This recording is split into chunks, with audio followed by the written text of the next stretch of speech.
Web 2.0. Innovation. Trend. Collaboration. Software. Metadata.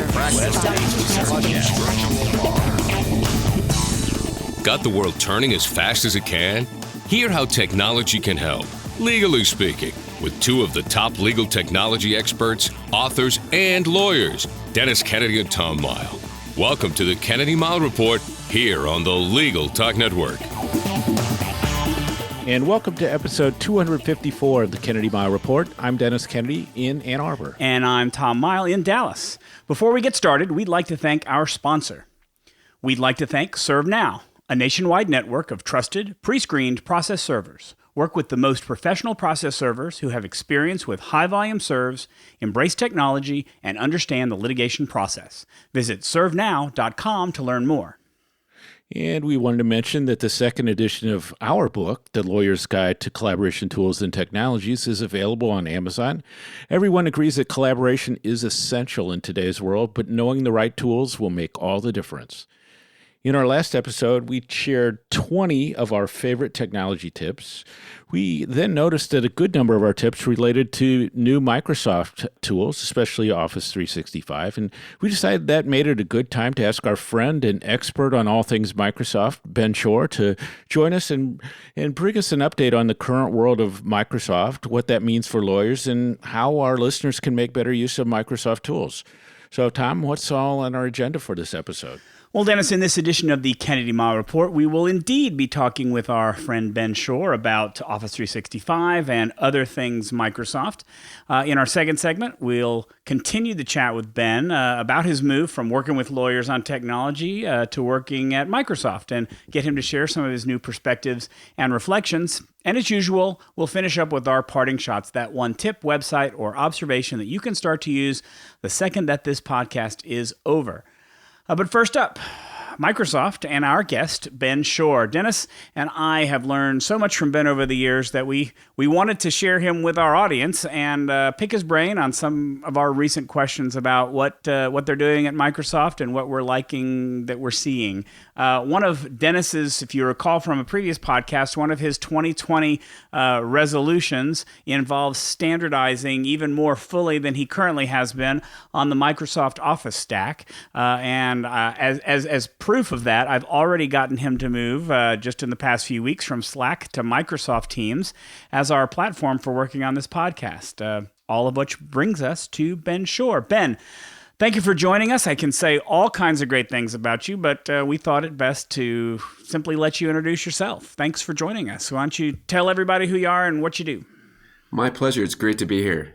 So my name is, as you heard, Ben Schorr, and I work at Microsoft in a group called CSE, which is Customer Success Engineering. That's a very fancy term. In particular, I work on Office 365. I do user experience design, which means a lot of the text and things you see on screen in the products, as well as work on our help and training content. Prior to joining Microsoft about 4 years ago, I was a founding partner at Rowland Shore & Tower, which is a consultancy in the Western U.S. that works with a lot of different kinds of companies, but especially law firms. That company, Rowland Shore, still going strong in the hands of my former partner and the team I left, but I'm not with them anymore. All told, I've spent about 30 years in legal tech, including about 10 in-house as the IT director at firms in LA and Honolulu. And I wrote most of the ABA's books on Microsoft Office and Office 365. Yeah, and it's great work, and anybody who gets a chance to see Ben present should definitely take advantage of that. So I don't know, maybe Ben, we should just set the table a little bit and just sort of explain the basics of Office 365 as it exists in 2020. Sure. So Office 365 is our suite of software and services. And it comes in a variety of different packages depending on what a particular customer wants. We have both home and business packages available. Most of the packages do include the Office desktop apps, so that's Word, Excel, PowerPoint, Outlook, and so forth. And many of them also include some of our cloud-based services like OneDrive, SharePoint, Exchange, Teams, so forth.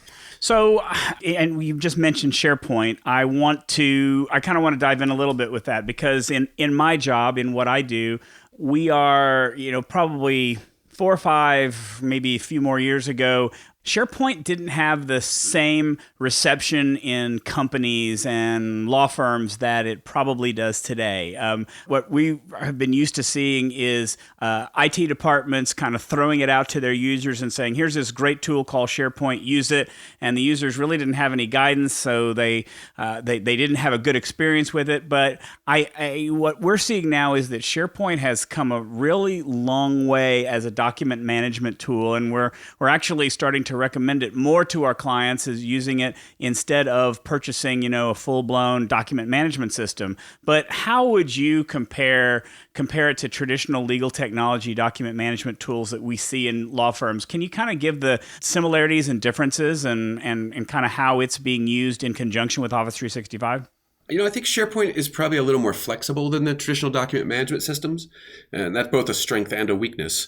One of the advantages of the traditional document management, in fact, for a lot of firms, it's the main selling point, is that it forces your documents down a specified path, and it stores them in specifically designated areas.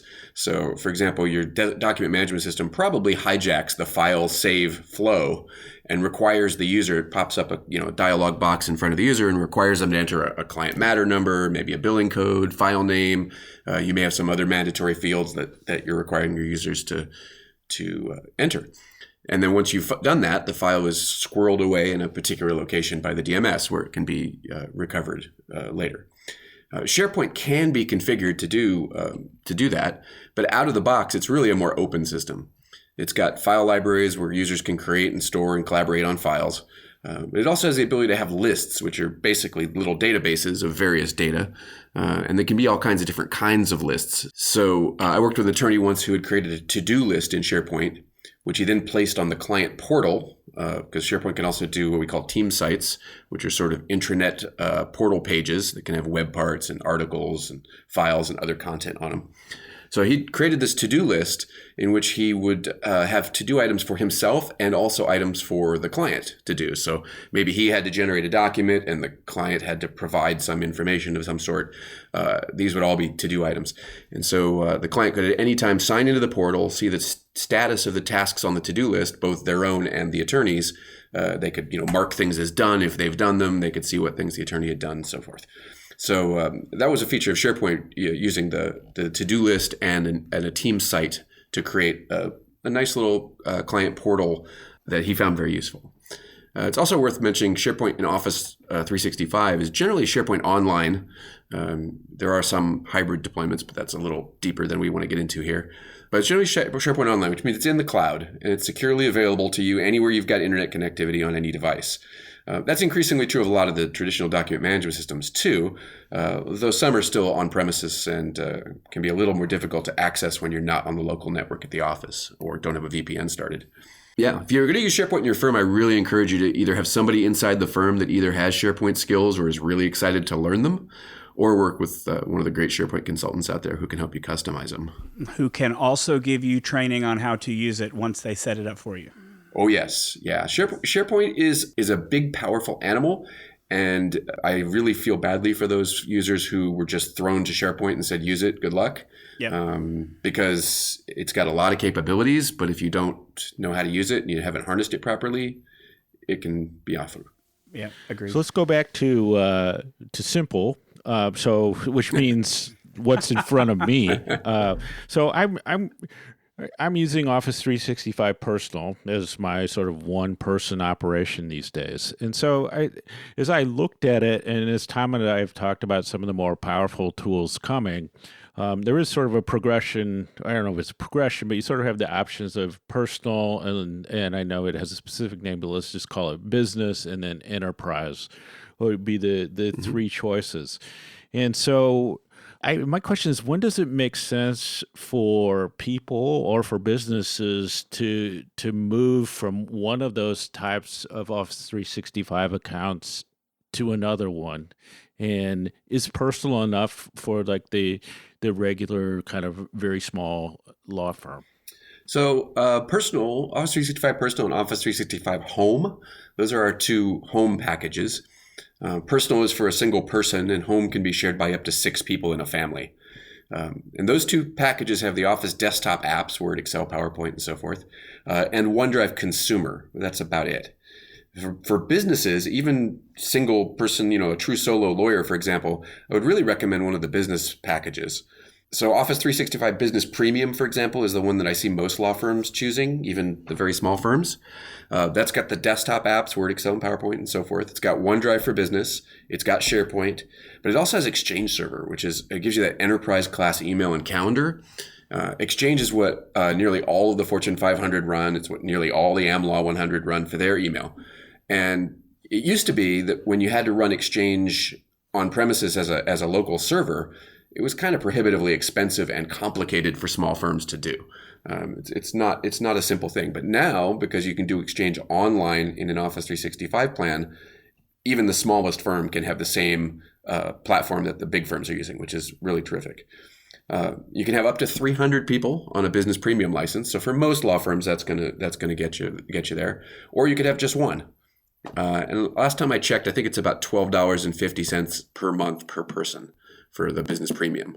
If your firm's bigger than 300 people, then we have an enterprise license called E3 that has pretty much got the same set of software and services that Business Premium has. It also has a few extra enterprise administration features and things, but it's for an almost unlimited number of users. Companies like Goodyear Tire, for example, they're on enterprise class license. The city of Los Angeles runs it. So you can get quite a lot of users on an enterprise set. I'm not sure what the price of E3 is offhand. I think it's about $20 per month per person last time I looked. I have had some firms kind of cringe at the subscription pricing, but a couple things to think about. First of all, you can buy exactly as many licenses as you need. You don't have to buy 5 packs or 10 packs or 20 packs. You can buy 1. You can buy 3. You can buy 11. And you can add or remove them kind of month to month. So if you have one person join your firm, you can just add one more user. If you have somebody leave and you're not going to replace them, you could just remove one user from your license. So generally speaking, it's pretty easy to have exactly the number that you need. And the other thing to think about is when you used to buy that box of Office software for $399, you could install it on your desktop and you could install it on your laptop. A lot of people didn't realize you could install it on more than one machine, but you could put it on the desktop and the laptop, and that was it. If you bought Office with your new computer, your computer vendor, Dell or whoever, was probably adding $100 or so to the price of the machine, and you could only use it on that machine. And moving to a new machine, if your machine had a problem or it was just time to upgrade, was kind of a headache with those old ones. With Office 365, any of our Office 365 plans, you can install that same seat of Office on up to 5 devices at a time. So you might have a Windows machine on your desk, a laptop in your bag, a Mac at home. You can install that same seat of Office 365 on all those machines and 2 more for no extra cost. It's all part of that $12.50 a month if you've got Business Premium. Plus smartphones, iPads, etc. And when you factor all that in, the price gets pretty cheap. Plus, when you get a new machine, it's trivial to move Office to it. You just sign in and go. You can get your Office software on the new machine, no problem. Another thing firm might consider is that you can get some things in Office 365 a la carte. So for example, I worked with a 100-user firm in Phoenix that had all their servers on premises, and they had an old Exchange server that was about due for a replacement. This was a few years ago. And they called Dell, and they asked for a quote. And for the hardware, software, licenses, and everything, that quoted about $24,000. At the time, that was a pretty fair price for what they were looking at. And their managing partner called me up and said, is it possible to move just their Exchange server to Office 365? They didn't want to move all their documents. They didn't want to upgrade their Office software. They didn't want to move their time and billing or anything else, just Exchange. And I said, sure, you can do that. And he said, how much? I said, 100 users just for Exchange server, about $400 a month. And he was kind of a long pause on the phone. And he said, it would take me a long time to spend $24,000 at $400 a month. I said, well, there you go. Plus, you don't have to maintain it. So depending on the firm, there's options. You can get just the Office desktop apps. You can get just Exchange server. You can get exactly how many licenses you want. But for most firms, I think Business Premium is really the sweet spot. So I'm going to skip around in my questions a little bit, and I want to go to kind of my current favorite part of the whole It's not part of the traditional Office 365 suite, but it plugs into all of that, and that's Microsoft Teams. I mentioned that I've asked Dennis to come over to Teams from Slack. I've used it for quite a while now at my office. The consultants, we use it for all of our projects and really enjoy doing it. But I talk about it on the podcast, but I'm gonna guess that a lot of the people that listen to this, a lot of lawyers, don't really fully understand what Teams is, and how they might use it to collaborate, how they might use it as part of a law practice. What are some of the use cases you would recommend that lawyers make out of Microsoft Teams?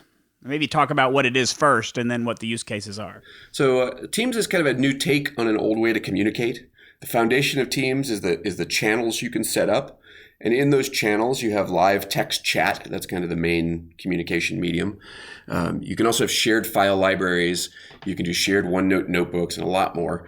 The thing that really makes Teams interesting is you can have so many different kinds of apps right inside the Teams window. So even Microsoft Office apps, so you can use Word, Excel, PowerPoint right within the Teams window. You don't have to switch around to a dozen different apps.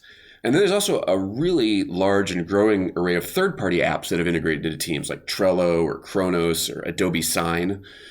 Our friends over at Law Toolbox have a Teams add-in for their court deadline system. There's just a lot of different add-ins from different companies that you can plug into Teams, so you can work with it right there.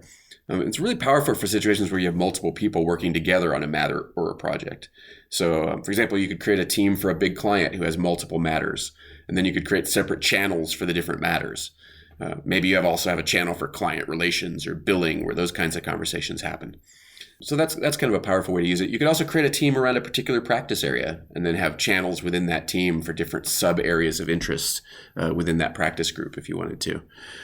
Traditionally, all the members of the team could see all the channels and everything happening in those channels on the team. But one of our most popular feature requests was for private channels that would be limited to just a subset of the team members. And so we did roll that feature out at the end of last year. So now you can set up private channels if you want to within a team.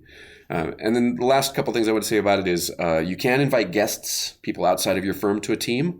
But keep in mind that the guest can see everything in the team other than private channels. They're not included in. So do be mindful of that, because if you invited the client, for example, to be a guest member of the team, anything said in the team, they're going to be able to see it too. So that's important. And then the last thing would be, at Microsoft, we also use Teams as our phone system. So if you're on the right SKU of Office 365, you can actually use Teams for your calling, and even a lot of the desk, if you like the desk phone, a lot of the IP phone handsets will plug into Teams, and you can use Teams as your phone system, which we do. I will say the one thing that I like, and when I talk to people about Teams, and I can say this, but where you might not be able to say this, which is people say, well, we're used to using Slack. We really like Slack. I think what sets Teams apart is that it integrates into Office 365. So if you're in the Microsoft world for your suite of productivity tools, it just makes sense to use it, because Slack doesn't connect to any of the Microsoft tools. It connects to Google, but not in the same way. And I think just having that seamless interaction with all your documents can stay in one place, and you all collaborating them in the same place, and there's not multiple copies hanging around all over the place. And to me, that's really the most powerful argument for using it in a law firm, is it just kind of keeps it all together. Yeah, and Teams has those file libraries, and Teams are dedicated to the channel. So if you have set up a channel for a particular matter, then you've got a dedicated file share for that matter, and that can be really nice. Yeah, I mean, Tom was showing me how we could collaborate on a OneNote document right in Teams, and it was it saves you a couple steps, and I could see how. It's a nice feature just starting to use it, but I can see over time how it could be really powerful, which leads me to talking about, I think you and I have share a common love for OneNote and have for a long time. And so I was originally going to ask whether it's possible to love OneNote too much, but I guess silly question. Let me ask it this way. How awesome is OneNote, and how can lawyers use it even more? Yeah, on a scale of awesome to really awesome, it's beyond awesome. Especially now that we've announced that we're bringing back OneNote 2016, which was a very popular customer request. So yes, if you like the what we call the Win32, the full-featured Windows version of OneNote, that's back now. We're once again developing it. So I'm a heavy OneNote user myself, as you no doubt surmised. I even prepped for this call in OneNote. And I've been known to do hour-long sessions just on OneNote. But let me just give you 3 tips real quick on how lawyers can use it more. So first of all, one of my favorite features, insert meeting details. On every Friday afternoon, I have 30 minutes set aside every Friday afternoon to look at my next week's calendar. And I'll go into OneNote and I will create a blank page for each of the meetings where I think I'm going to be taking notes, which is probably 80% of my meetings. And for each of those pages, I click on it's either on the Home tab or the Insert tab, depending on the version of Outlook you're using. You'll see meeting details. And when you click that, it lets you pick a meeting from your Outlook calendar, and it'll create a OneNote page about that meeting that includes the time and date, location, who's been invited, the invitation message if there is one, all that, and a link, of course, back to Outlook where that information is. So I'll create a page for each meeting just like that. Then during the week, when I'm in those meetings, I have that page open and I actually ink my notes for the meeting on that page. Great feature. Second, drag and drop web content. So if I'm researching something on the web and I find a useful page or a bit of content, I'll highlight the title or the section that I'm interested in or found interesting and just drag and drop that to a OneNote page. It'll try to preserve the formatting, including any images, but most importantly, it also automatically creates a hyperlink back to that original page. So later when I'm reviewing my notes, I can just click that link to see the original article or content in context. And of course, that's all full text searchable. And then third, OneDrive. If you store your notebook securely in OneDrive or SharePoint, then you can access them from any device that has an internet connection. So, I have OneNote, I have my business OneNote notebooks on our company OneDrive, of course, and I have my personal ones on my personal OneDrive. And I can access any of those from my smartphone, from a tablet, from the web, from any of my laptops or desktops. It's really great to be able to just have your notebooks anywhere. So I want to switch to a relatively new feature of Office 365, and I'm not sure, you may need to help me out, whether this is available with all licenses or only some licenses, and that's something called Power Apps, which we're starting to use in our business to create front ends for the retention schedules that we develop for our clients. So the basic premise, as I understand of Power Apps, is that you can create custom applications using something called low code. Can you kind of explain what low code is and whether or not, is there a there for lawyers? Is there something that lawyers can make of Power Apps that might be useful to them? Sure. So let me address the first question, which is the licensing, although actually I'd kind of prefer to skip it. Only because I'm only 95% sure that Power Apps are included in all of our business SKUs. Yeah, I just wasn't sure. I think they are, but there's a small chance that I'm wrong about that. Mm-hmm. But I think Power Apps is included. And as for low code, sure. So low code means kind of what it seems like it would mean. It means you can create applications using a visual development environment to create applications without actually having to write very much code. Sometimes, for most people, I think, if you're not a developer or a developer curious, let's say, I think that the big obstacle to writing your own applications is seeing all these arcane syntax that you have to try to figure out and learn. And, it feels like you can go down the rabbit hole of learning all that code, which you can. But with a low-code solution like Power Apps, a lot of the development environment is more visual. So it's almost like putting together a PowerPoint slide deck more than writing code. And the tool writes the code underneath the hood for you. So you can create actually pretty useful applications without having to write any code. And so the kind of applications an attorney could make with it is, it's limited kind of just by your imagination, I suppose. Up to a point. For a hackathon not too long ago, I created a Power App that let you add and edit items in a SharePoint list. It took me about 30 minutes to do it. And I didn't have to write a single line of code that I can remember. In fact, most of the time I spent was actually making it look the way I wanted it to. The actual operation of the app, the actual reading and writing and editing of SharePoint items took me about 5 minutes before that was working. It was amazing. So Power Apps is a really powerful way to write some stuff like that. I know there's one of our clients has written a Power App to track their company shuttles, things like that. You can write Power Apps to track files. You can do a lot of things with Power Apps if you want to get into it. So I just wanted to touch on something that, as Tom knows, you and I spent about 10 minutes before the podcast talking about because I like it so much. And that gets us into the world of what I call smart assistants and even AI. And so the best example, and there are a couple, and you may mention the other one definitely in Excel, but in PowerPoint, there's something called design ideas and a design menu that I just think is spectacularly useful for presenters. Right? So would you kind of talk a little bit about that and maybe even the Excel version of that? So design ideas in PowerPoint, that's one of a collection of tools that we're rolling out across Office 365. And they leverage a lot of back-end machine intelligence that helps you do stuff better. So design ideas, as you know, can offer you ideas for how to make your slides look better, especially if you have a mix of text and pictures. I'm not a designer myself, but I have to create a lot of PowerPoint decks for work, and design ideas helps make them look nicer. Another really powerful tool we've got now, we were talking about before the podcast, was live captions and subtitles. So you can be giving a presentation and PowerPoint can transcribe your spoken words, put them on the screen for the audience, which is really powerful for making your presentations more accessible. And you can set it up to transcribe your words into a different language. So maybe your audience speaks French or Japanese, but you don't. And PowerPoint can translate your words in real time on screen for your audience. And we translate to about a little over 60 languages right now. And we're adding new languages all the time. In Word, we have a tool called Editor, which goes way beyond the sort of traditional basic spell check and into some really advanced grammar checking, inclusive speech, and more things like that. So it can do a lot of pretty advanced checking of your text to help you write better.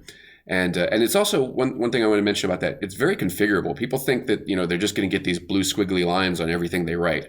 That may be true, but you have the ability to go in and configure it so that if you don't want it to check for certain things, you can turn that particular thing off. So we do try to make them configurable. And last, you mentioned Excel. Excel has some of the most powerful Smart Assistant capabilities. It can not only recommend charts based on the data you have on your sheet, but it can also suggest insights from your data that might not have even occurred to you, which is pretty amazing. And it can also help you create pivot tables, which are a pretty powerful tool for looking at your data. That used to be kind of hard to create if you weren't an Excel expert, but now we've introduced a lot of tools that can make it pretty easy.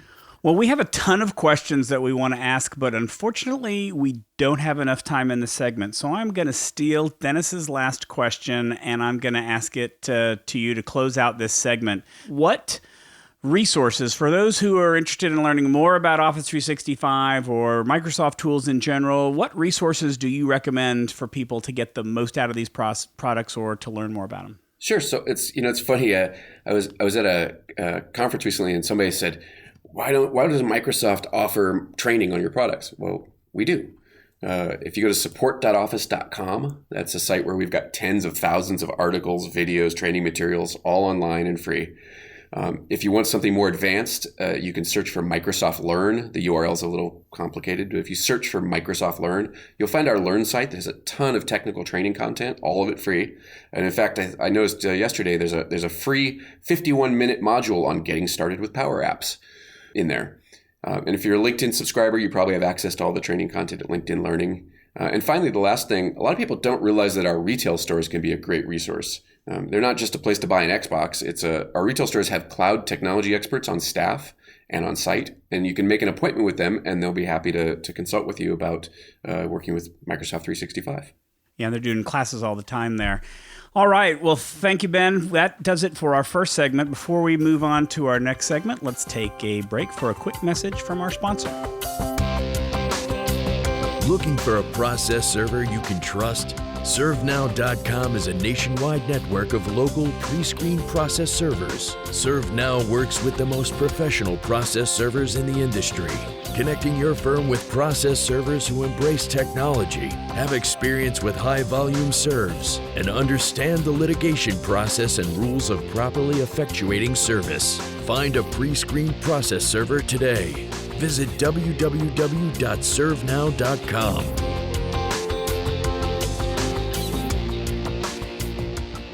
And now let's get back to the Kennedy Mile Report. I'm Tom Mile. And I'm Dennis Kennedy. And we're happy to have our friend and Microsoft expert, Ben Schorr, with us today. So, Ben, I'm really interested in your career move from helping lawyers with technology as a consultant and then writing and speaking about Office, several books, to actually working at Microsoft. And so I'm curious how that's changed your perspective about lawyers, especially. What insights has it given you about where lawyers are at in technology, and how can we help lawyers with technology these days? It's been interesting going from the community as a Microsoft partner to actually working there. It's kind of interesting to see the sausage being made, you might say, from inside the halls. But one thing I didn't realize before I joined Microsoft was how kind of customer obsessed Microsoft is. I presented at the Missouri Bars conference back in October. When I got back, I wrote up an 8-page report about the conference and about the questions that various attorneys were asking me and the great discussions we had. And the paper got circulated to several teams inside the company, and I got a lot of email thanking me for it, asking follow-up questions. So I was really glad to see how interested that inside Microsoft, not only they're customer obsessed generally, but even how much interest there was in working with the legal community. And so probably the thing that strikes me the most about how lawyers are using technology today, more than where it's changed from when I joined Microsoft about 4 years ago, is how they've really embraced the cloud.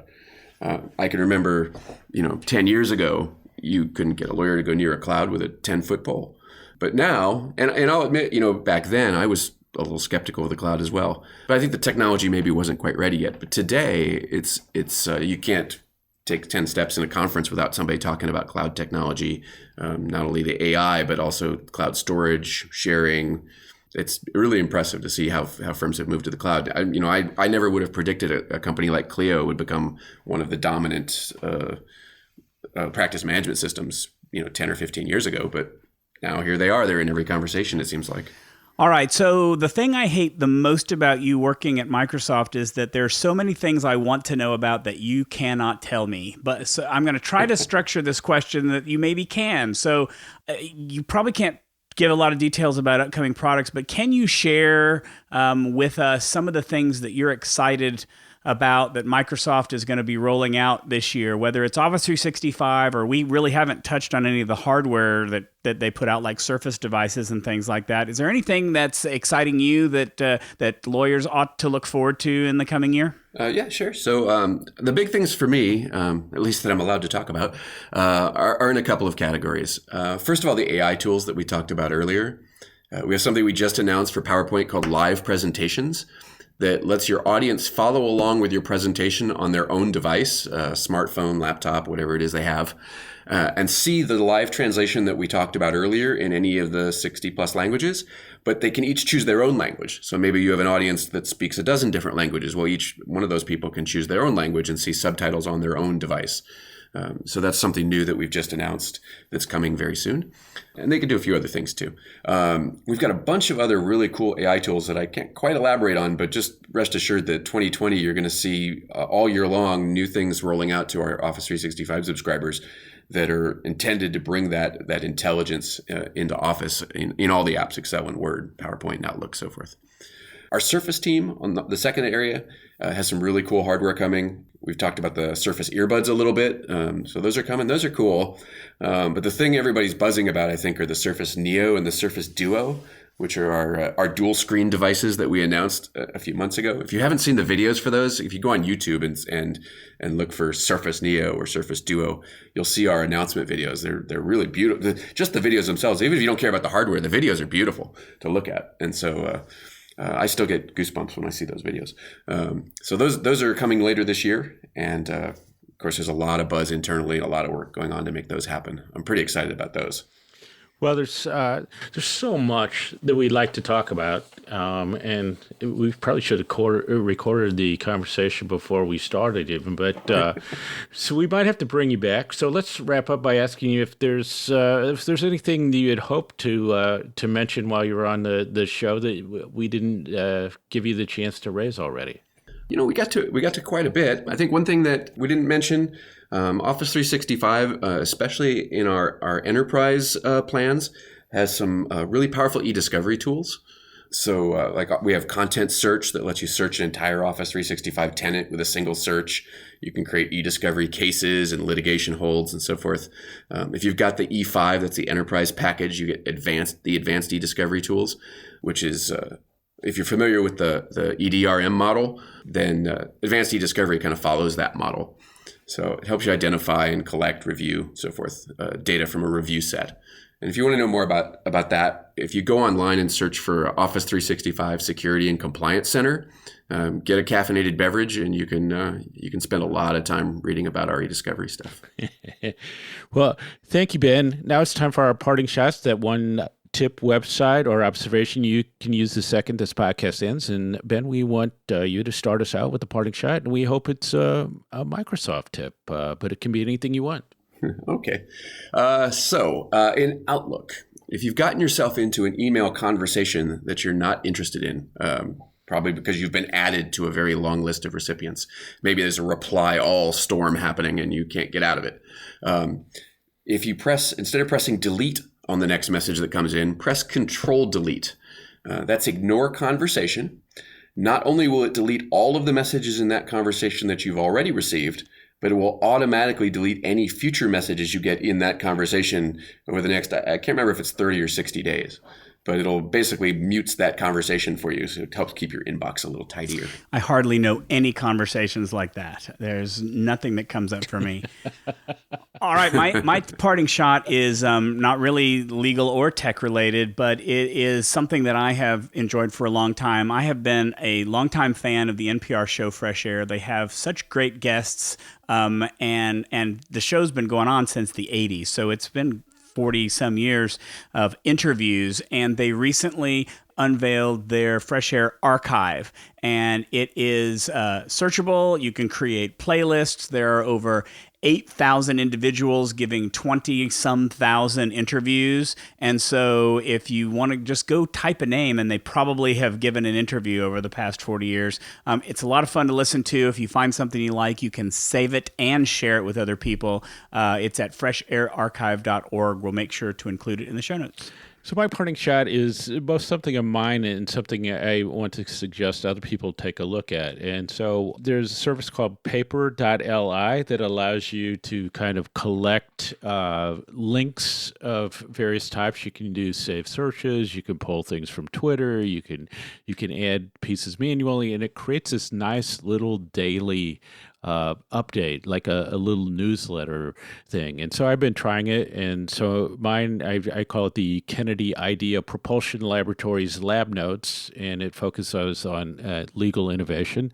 And I learned this from my friend Ken Grady, who's used it for a while. There's a free service and there's a paid service. So far, I think the free service will do well for most people. But if you like, as Tom and I do, collecting links and sharing them, especially on certain topics or something that you want to be known for, kind of a really interesting way to do that in an easy way and give you like a really nice looking, well formatted result that you can share with people. So Ben, thank you for joining us. I know that people can find you through LinkedIn and all the usual haunts, but if there's any other way that people should reach out to you, let them know now. Yeah, LinkedIn and Twitter are probably the two best ways to reach me. I also maintain an Office for Lawyers Facebook group that you're welcome to join if you like. There's a lot of good discussions. That's excellent. That's an excellent one. And that's the best way. We will include all of those in our show notes, and that wraps it up for this edition of the Kennedy Mile Report. We want to thank Ben Schorr and you for joining us on the podcast. You can find show notes for this episode on the Legal Talk Network page that involves this episode. If you like what you hear, please subscribe to our podcast in iTunes or on the Legal Talk Network site, where you can find archives of all of our previous podcasts along with transcripts. If you'd like to get in touch with us, you can reach out to us on LinkedIn, or remember, we love getting questions for our B segment. Leave us a voicemail at 720-441-6820. So until the next podcast, I'm Tom Mile. And I'm Dennis Kennedy, and you've been listening to the Kennedy Mile Report, a podcast on legal technology with an internet focus. If you like what you heard today, please rate us in Apple Podcasts, and we'll see you next time for another episode of the Kennedy Mile Report on the Legal Talk Network. Thanks for listening to the Kennedy Mile Report. Check out Dennis and Tom's book, The Lawyer's Guide to Collaboration Tools and Technologies, Smart Ways to Work Together, from ABA Books or Amazon. And join us every other week for another edition of the Kennedy Mile Report, only on the Legal Talk Network.